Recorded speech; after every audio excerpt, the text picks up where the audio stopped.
Hello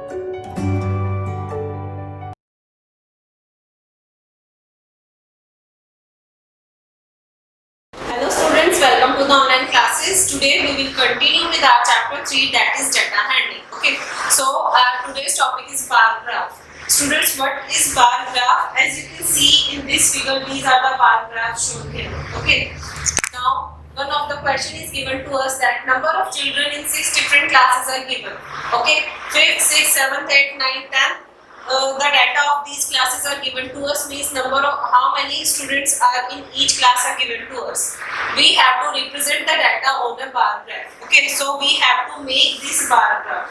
Okay, so here this horizontal axis is x-axis, this vertical axis is y-axis. Okay, and this is the origin, or we can say 0 point. Okay, now on the y-axis we will point out the values here.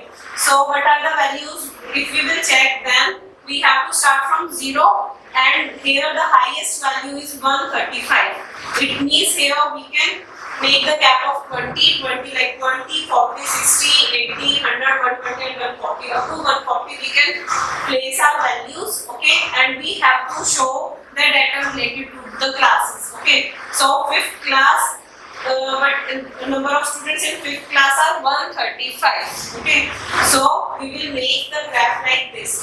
This is 140 here and this is 120.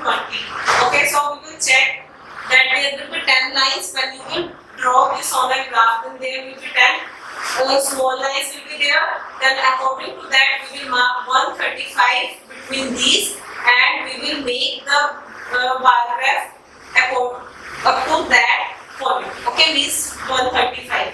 Now number of children in 6th class are 120. This is 120, so we will make the mark 120 here, and then we will draw the graph for this. Now next one is in 7th class, number of students are 95. So in 7th class, here between 80 and 100 there will be the value 95. So we will draw the graph up to value 95. Okay. Then in the 8th class, number of students are 100. 100 is here. So we will mark 100 here, and then we will draw the graph. Similarly for the class 9, between 80 to 100 there will be the value 90, means the middle value of 80 and 100 will be 90. We will mark the line here, and then we will draw the graph. Similarly we will draw the graph for 80. Okay, now this is for the class 5th, this graph is for the class 5th, this is for 6th, this is for 7, this is for 8, this is for 9, and this is for 10. So that's how we can make the graph. So this is the information about the classes on x-axis. So we will write class here, and these are the number of students here. So I have written number of students, number of children here. Okay, on the y-axis.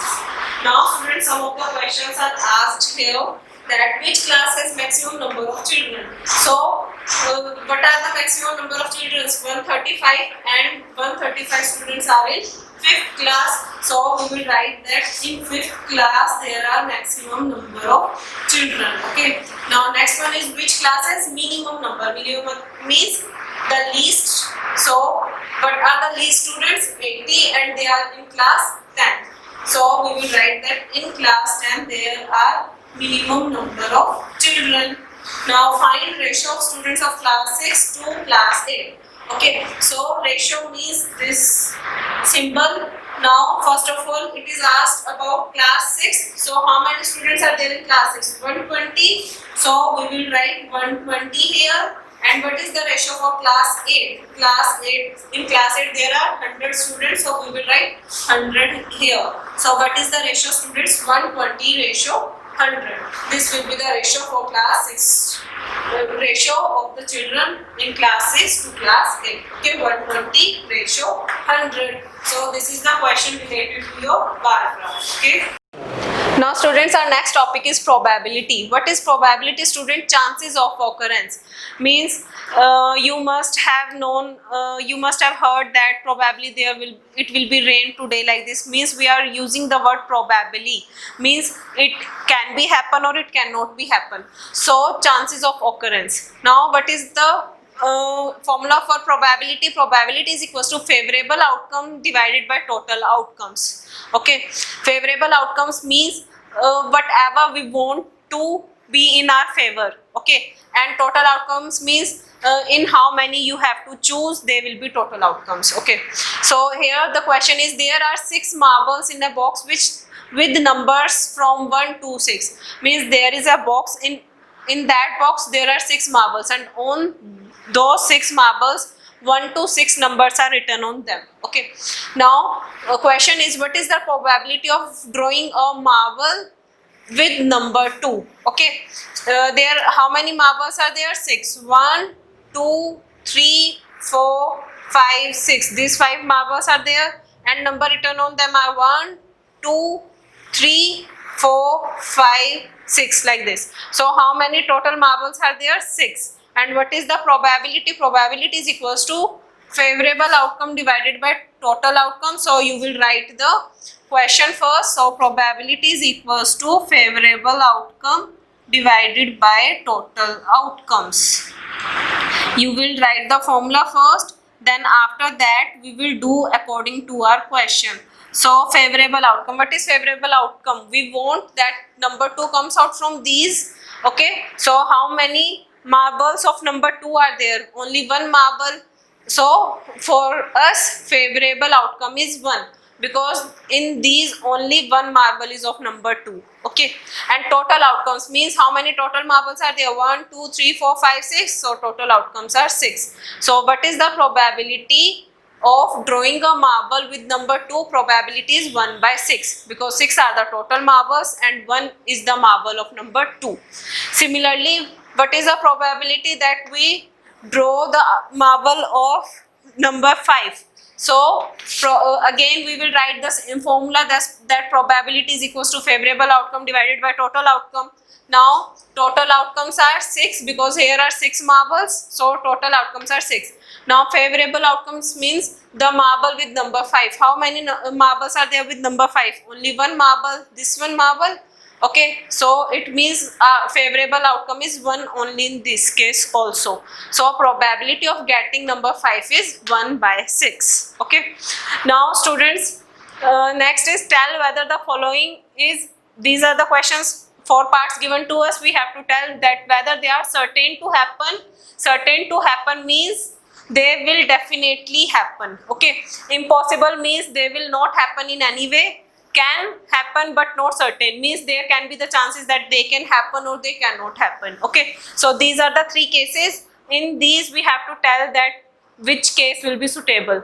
You are older today than yesterday means what was your age yesterday and today? You will be older than yesterday. So this is certain to happen. Okay, you will not be younger than yesterday, you will always be older than yesterday. So this is certain to happen, this will definitely happen. So this is certain to happen.